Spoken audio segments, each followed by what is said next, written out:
علیکم احمدآباد سورو 3 خبروں پر بات ہوگی جی. ایک خبر تو افسوسناک وہ سانحہ ہے، وہ حادثہ ہے، اور ایک پورے کے پورے خاندان کا قتل ہے جو سوات دریا میں ہوا ہے. میں قتل کیوں کہہ رہا ہوں میں آگے چل کے آپ کو بتاؤں گا کہ میری نظر میں یہ قتل کیوں ہے، میری نظر میں یہ حادثہ نہیں واردات کیوں ہے. دوسرا DGISPR کا ایک انٹرویو ہے، پرانا انٹرویو لیکن اب جا کر وہ پبلش کیا گیا ہے. اس میں انہوں نے PTI کے ساتھ کسی بھی قسم کے مذاکرات یعنی پس پردہ مذاکرات سے انکار کیا، اور ساتھ ساتھ انہوں نے یہ بھی کہا ہے کہ فوج سیاست میں دخل اندازی نہیں کرتی، بلکہ خاص ایجنڈے کے طور پر یا ناکامیاں چھپانے کے لیے فوج کو ملوث کیا جاتا ہے سیاست میں، تو برائے مہربانی فوج کو سیاست میں ملوث نہ کیا جائے. تو اس پر بات ہوگی. اور بھی کافی ساری چیزیں انہوں نے کہی ہیں، لیکن جو سب سے زیادہ سدا بہار ایشو رہا ہے پاکستان کا وہ رہا ہے فوج کا سیاست میں دخل دینا، دخل اندازی فوج کی. اور پنجاب اسمبلی میں کل جو ہوئی تھی ہنگامہ آرائی ہوئی تھی، اس کے بعد اسپیکر پنجاب اسمبلی نے PTI کے 26 ارکان کو معطل کر کے ان کے خلاف ریفرنسز نااہلی کے الیکشن کمیشن کو بھیجنے کا اعلان کیا. مریم نواز صاحبہ جو وزیر اعلیٰ ہیں پنجاب کی، وہ کل تقریر کر رہی تھی، اور اس دوران جو مناظر تھے بہرحال وہ کوئی اچھے مناظر نہیں تھے. PTI ظاہر ان کا جو خاصہ ہے وہ وہی کر رہے تھے، اور اسپیکر صاحب نے کہا ہے کہ وہ ان کے خلاف ریفرنس بھیجیں گے. اب وہ ریفرنس الیکشن کمیشن نے ان کو اسپیکر کا جو موقف ہے یا جو ریزننگ ہے وہ تسلیم کی جاتی ہے نہیں کی جاتی الگ بات، لیکن انہوں نے فیصلہ کر لیا ہے کہ ان 26 ارکان کو ڈی سیٹ کروایا جائے، نائل کروایا جائے. اچھا جی، اب آغاز میرا خیال ہے میں سوات سے کرتا ہوں. کل ہم اسلام آباد میں تھے، وہاں کچھ سوشل میڈیا پر یہ اپنا اس کے آئی خبر ویژولس آئے. اس کے فوری بعد جو میرا ویلاگ تھا اس میں ظاہر ہے میرے پاس صرف یہ وہ منظر تھا کہ یہ کیا ہو رہا ہے. تو میں پہلے سمجھ بیٹھا کہ شاید لوکل ہوں گے، کیونکہ لوگ دریاؤں کے اندر جا کر بھی بس جاتے ہیں، اور اچانک جو ہے وہ فلڈنگ ہوتی ہے، سیلابی ریلے آتے ہیں، تو پھر لوگوں کو موقع نہیں ملتا کہ وہ وہاں سے نکل پائیں. لیکن بعد میں جیسے جیسے انفارمیشن آتی گئی تو وہ انفارمیشن تو سامنے آئی، لیکن کیونکہ ہم بہت زیادہ حد سے زیادہ سیاسی معاشرہ ہیں اور بذات خود میں بھی اس کا شکار ہوں، تو پھر سپریم کورٹ کا فیصلہ آ گیا، مخصوص نشستوں والا آئینی بینچ کا فیصلہ. تو ہم اس طرف چل پڑے، لیکن جو ڈیٹیل آتی گئی وہ اتنی خطرناک تھی، اتنی بھیانک تھی کہ وہ میں چاہتے ہوئے بھی ہمت نہیں ہو پائی میری کہ میں اس کے اوپر ٹویٹ کر کے کوئی 2 لفظ افسوس کے ہی لکھ سکوں، کیونکہ وہ کوئی بھی لفظ، کوئی بھی جملہ اس صورتحال کا احاطہ نہیں کر سکتا. جو کچھ اس خاندان پر، وہ جو گئے تھے سیاح، وہ جو مسافر تھے، وہ جو یاتری تھے، ان کے اوپر جو گزری، اور پھر ان کے پسماندگان، ان کے جو لواحقین، ان کے اوپر جو گزر رہی ہے، کوئی الفاظ، کوئی ویلاگ، کوئی آرٹیکل، کوئی شاعری، کوئی نظم، کوئی چیز احاطہ نہیں کر سکتی. ہم ماتم کر سکتے ہیں، ہم پیٹ سکتے ہیں، ہم جو اپنی اگر بہت زیادہ غصہ ہو تو گالیاں دے سکتے ہیں، اس سے زیادہ ہم کچھ نہیں کر سکتے. کیونکہ یہ جو سانحہ ہوا ہے نا، یہ جو واردات ہے، یہ کوئی اچانک ہونے والی بارشوں کے نتیجے میں واردات نہیں ہوئی. یہ مسلسل سالہ سال سے ہم ان وارداتوں کا بندوبست کر رہے ہیں. کیونکہ خیبر پختونخوا میں ہوا ہے، علی امین گنڈاپور صاحب جیسا ایک کھلنڈرا وزیر اعلیٰ جو حکومت میں آئے، تو آتے ہی اسلام آباد پر چڑھائیاں شروع کر دیں. صوبے میں اس وقت بھی کئی مسائل چل رہے تھے، پچھلے سال بھی بارشیں ہوئیں، پچھلے سال بھی سیلاب آئے، کہیں یہ صاحب چل کر نہیں گئے، کسی جگہ چل کر نہیں گئے. پچھلے سال شاید نوشہرہ والے کے علاقے میں کافی ساری ہلاکتیں ہوئی تھیں. کوئی سسٹم نہیں ہے، ریسکیو کا ادارہ ہے تو وہ کام نہیں کرتا وہاں پر. یعنی 1 گھنٹہ تو کم از کم مقامی لوگ کہہ رہے ہیں کہ 1 گھنٹہ وہ لوگ وہاں پر پانی میں پھنسے رہے ہیں. پہلی تصویر دیکھیں، دوسری دیکھیں، تیسری دیکھیں، ویژولز دیکھتے رہیں کہ پہلے وہ جیسے ہی پانی آتا ہے تو چھوٹا چھوٹا پانی ہوتا ہے، اور وہ ایک ٹیلے پر، پتھروں کے ایک ڈھیر کے اوپر کھڑے ہو جاتے ہیں اپنے آپ کو بچانے کے لیے، پکارتے رہتے مدد کو، فون کال کرتے ریسکیو والوں کو، وہ نہیں آتے. بچانے کو جو آتے ہیں بعد میں جو رضاکار، وہ بھی کوئی پرائیویٹ یا کوئی NGOs ٹائپ آرگنائزیشن یا الخدمت کے لوگ آتے ہیں. وہ پکارتے رہتے، کوئی نہیں آتا وہاں پر، ایک ایک ایک ایک کر کے سب کے سب دریا میں بہہ جاتے ہیں۔ ایک کشتی آتی ہے، کوشش کرتی ہے، لیکن جس طرح کی اس وقت تک دریا میں موج آ چکی ہوئی تھی، لہر تھی، اس وقت پھر ظاہر ہے جب سب کچھ ختم ہو گیا تو وہ ایک کشتی والا اکیلا، جو کشتی بھی خود چلا رہا تھا اور ان کو بچانے کی بھی خود کوشش کر رہا تھا، تو وہ اس میں مطلب میں پڑھ رہا تھا جب اسٹوری پوری کی پوری، تو مجھے تو عبدالسلام نامی سعودی عرب سے واپس آئے مزدور، 2 روپے کما کے آئے، انہوں نے کہا کہ جی میں جا کر اپنا آشیانہ بناتا ہوں، گھر بناتا ہوں۔ ان کے ہمزلف جا رہے تھے، انہوں نے ان کو کہا کہ چلو چلے، تو بیٹیوں نے کہا کہ چلو آپ بھی چلو ساتھ، بی بی سی جو رپورٹ کر رہا ہے، تو انہوں نے کہا بیٹیوں کو کہ جی میں اگر چلوں گا 2-4 دن تو گھر کا کام رک جائے گا، ظاہر چھٹیاں لے کر آئے ہوں گے نا، مزدور ہیں کہ چھٹیاں لے کر آئے ہیں، وہاں سے پیسے بھی نہیں بنیں گے، کام بھی رکا ہوا ہو، بچوں کا گھر بنانا تھا، انہوں نے جن کے لیے گھر بنانا تھا وہ تو چلے گئے، جانا کہیں اور تھا، چلے گئے سوات، جانا ناران خاقان تھا، سوات چلے گئے، اور یہ واردات ہو گئی ان کے ساتھ، یہ میں حادثہ نہیں کہوں گا، واردات ہو گئی ان کے ساتھ، یعنی جو وہ 4 بیٹیاں ان کے ہمزلف کی 4 بیٹیاں، پورا کا پورا 2-3 خاندان اجڑ گئے۔ اب اس میں علی بن گنڈا پور صاحب کی سن لیں، ان سے جب بات ہوتی ہے، صحافی گفتگو کرتے ہیں، تو وہ کہتے ہیں جی میں کیا کروں، میں نے تو میرا پورا سسٹم کام کر رہا ہے، وہ سسٹم اپنے کام پہ لگا ہوا ہے، میں جا کے خود وہاں پر تمبو بانٹوں گا ان میں۔ بالکل ایگزیکٹلی ان کے پیر و مرشد، تباہی اور بربادی کی نشانی عمران خان، انہوں نے بھی یہی کہا تھا جب ان سے سوال کیا گیا تھا کہ لوگ خودکشیاں کر رہے ہیں، مہنگائی ہے، بھوک ہے، افلاس ہے، تو انہوں نے کہا تھا میں کیا کروں، وزیر اعظم تھے تو میں کیا کروں۔ پھر اپنے اس انتہائی احمقانہ اسٹیٹمنٹ سے کو کور اپ کرنے کے لیے پھر کیا کہتے تھے، میں دیکھیں قوم کی اخلاقیات ٹھیک کرنے آیا ہوں، میں یہ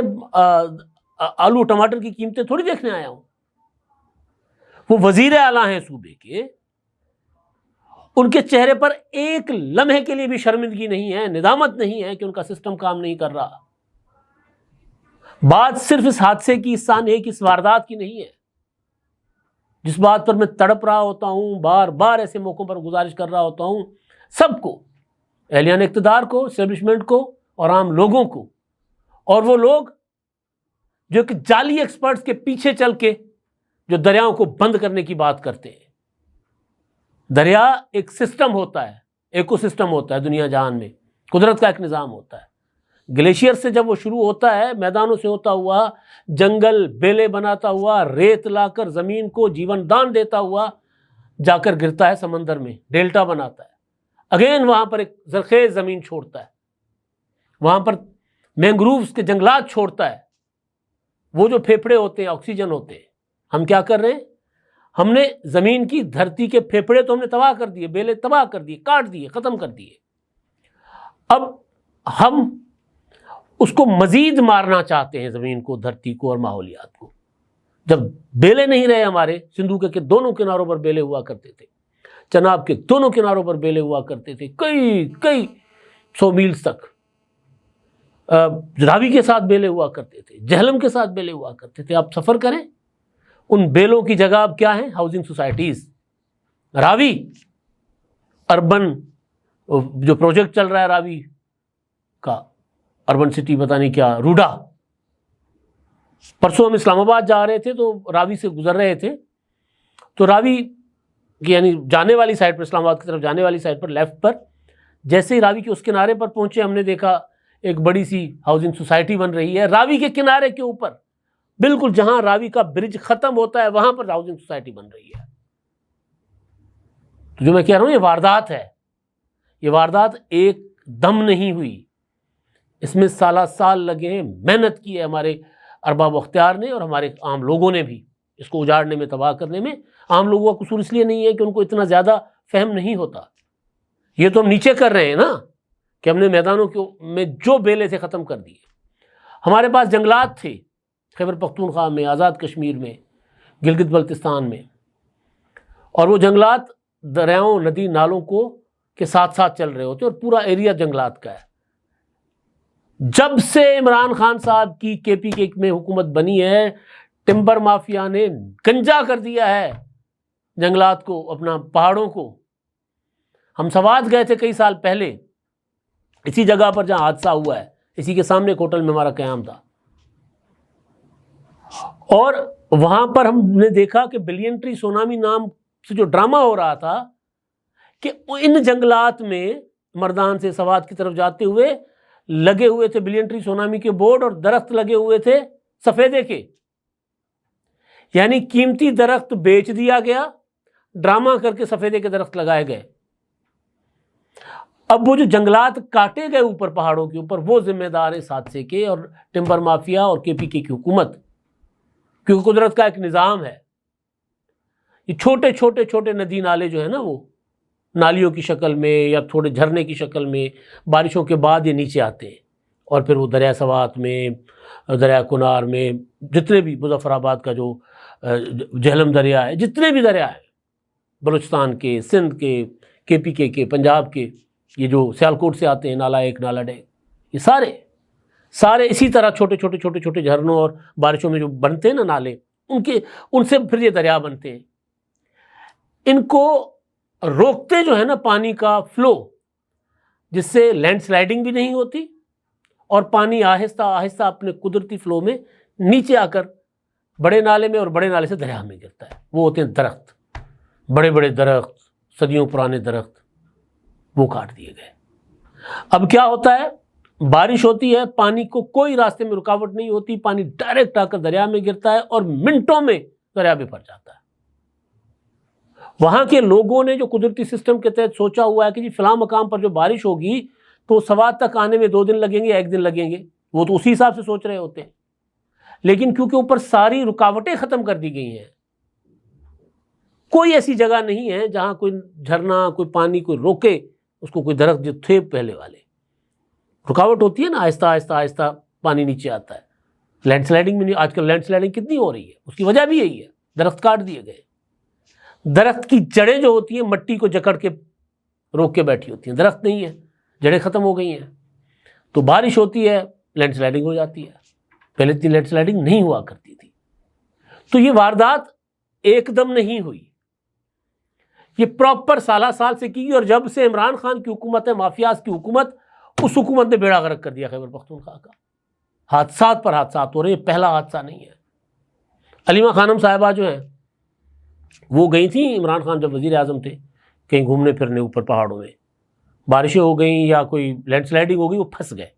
ہیلی کاپٹر گئے جناب اڑتے ہوئے. یہاں پورا کا پورا خاندان 18 لوگ وہ ایک ایک کر کے بہہ رہے تھے دریا میں, ڈوب رہے تھے, اور کوئی بچانے والا نہیں ہے, کوئی بچانے والا نہیں تھا. کچھ تصویریں میرے پاس آئی ہیں, میں نے دیکھی ہیں, سوشل میڈیا پر ہی چل رہی ہیں. وہ ہنزا کے کنارے پر عطا آباد میں, عطا آباد جھیل کے اوپر ایک بڑا سا کمپلیکس بنا ہوا ہے, بڑا سا ہوٹل بنا ہوا ہے, بالکل جھیل کے اندر, یوں کنارے, جھیل کے اندر ہی ہے وہ. جب جھیل میں زیادہ پانی آئے گا تو وہ جھیل کے بالکل اندر ہو جائے گا. اب کیونکہ بارشیں اب نارمل چیزیں ہو رہی ہیں, اپنا ٹیمپریچرز کیونکہ ہم نے بیلے جنگل چھوڑے نہیں, ٹیمپریچرز بڑھ گئے, تو لہٰذا وہ گلیشیئرز بھی پگھل رہے ہیں تیزی سے, بارشیں بھی خطرناک قسم کی ہو رہی ہیں. تو پانی آیا ہے وہاں, ایک جہاں جس جگہ پہ وہ ہوٹل بنا ہوا ہے وہیں سے ایک پانی کے ریلے آئے ہیں اور چاروں طرف اس نے ہوٹل کو کور کر لیا. پانی نہیں ہے, وہ ایک غار سی ہے, کیونکہ مٹی والے پہاڑ ہوتے ہیں, تو وہ غار سی وہ ہوٹل کے چاروں طرف ہے, اور وہاں لوگ پھنسے ہوئے ہیں, گاڑیاں پھنسی ہوئی ہیں, اور وہ پریشان ہیں اب کیا کریں. کون ذمہ دار ہے اس چیز کا؟ ظاہر ہے ریاست, حکومتیں. مطلب میں نے روڈا کا بتا دیا, میں نے راوی کا بتا دیا, حیدرآباد میں دریائے سندھ کے ساتھ سوسائٹیز بن رہی ہیں, کوئی پوچھنے والا نہیں ہے. جنگل کاٹ کر ہاؤسنگ سوسائٹیز بن رہی ہیں. یہ ظلم کر رہے ہیں ہم اپنے نظام کے ساتھ. وہ جو فضول کے دانشور آپ کو بتاتے ہیں کہ نہیں جی یہ تو پانی ضائع ہوتا ہی ہوتا ہے, اب ان کو ان سے جا کر پوچھیں کہ یہ سلسلہ کیوں ہے, کیونکہ دریا کا سسٹم ہے. قدرت کا ایک سسٹم ہوتا ہے، جب تک وہ سسٹم انٹیکٹ نہیں ہوگا ماحولیات آپ کی اس طرح برقرار نہیں رہ سکے گی۔ تو جس نے یہ ساری کی ساری چھیڑخانیاں کی ہیں قدرتی نظام کے ساتھ، وہ اس ساری چیز کے ذمہ دار ہے۔ اچھا جی، اب DGISPR کنٹری اور BBC میں ہو سکتا ہے اگلے ولاگ میں اس پر زیادہ ڈیٹیل میں بات کریں، لیکن ایک اس کا حصہ ہے جس پر میں بات کرنا چاہ رہا ہوں۔ ایک انہوں نے کہا ہے کہ جی PTI کے ساتھ کوئی پس پردہ مذاکرات نہیں ہو رہے، وہ جا کر سیاستدانوں سے مذاکرات کریں۔ تو اس جو فوجی کمان میں جو باتیں پہلے دن سے ہو رہی تھی وہی وہ کر رہے ہیں۔ وہ کہتے ہیں ہم نے بات نہیں کرنی، انہوں نے ہم سے نہ بات کرے، فوجی اپنا سیاسی قیادت سے جا کر بات کریں، سیاسی لوگوں سے۔ دوسرا انہوں نے کہا ہے کہ جی فوج سیاست میں مداخلت نہیں کرتی، فوج کو بدنام کیا جاتا ہے خاص ایجنڈوں کے تحت یا اپنی ناکامیاں چھپانے کے لیے۔ میں یہ مان سکتا ہوں کہ فیلڈ مارشل عاصم منیر کی کمان میں جو فوج ہے وہ شاید نہ کرتی ہو، میں ان کی اس بات پر مطلب ان پر یقین کر لیتا ہوں، لیکن ایسا نہیں ہے کہ فوج مداخلت نہیں کرتی رہی۔ ریٹائرمنٹ سے پہلے جنرل قمر جاوید باجوہ نے کہا تھا کہ ہاں ہم مداخلت کرتے رہے لیکن ہم نے توبہ کر لی۔ ان کی ریٹائرمنٹ کے بعد DGISI ندیم انجم اور DGISPR جو تھے اس وقت میرا خیال ہے بابر افتخار صاحب، انہوں نے پریس کانفرنس کی تھی، انہوں نے کہا تھا کہ ہم نے مارچ 2021 سے ہم نے فیصلہ کیا کہ اب ہم نے سیاست میں مداخلت نہیں کرنی۔ تو مداخلت تو ہوتی رہی ہے، کتابیں لکھی ہوئی ہیں جناب، IGI کیسے بنا تھا، بے نظیر بھٹو شہید کا راستہ کیسے روکا جا رہا تھا، عمران خان صاحب کو کیسے بنایا گیا، کیسے ان کو دوبارہ کرکٹ میں واپس لایا گیا، سارا کچھ ایک پروجیکٹ کے طور پہ چیزیں چلتی رہی ہیں۔ ہاں آپ اپنی بات کرتے ہیں، اس پر یقین کر لیتے ہیں، کچھ اور چیزیں وہ اگلے ولاگ اس پر میں بات کروں گا۔ اور اب آخر میں کل مریم نواز صاحبہ کا خطاب تھا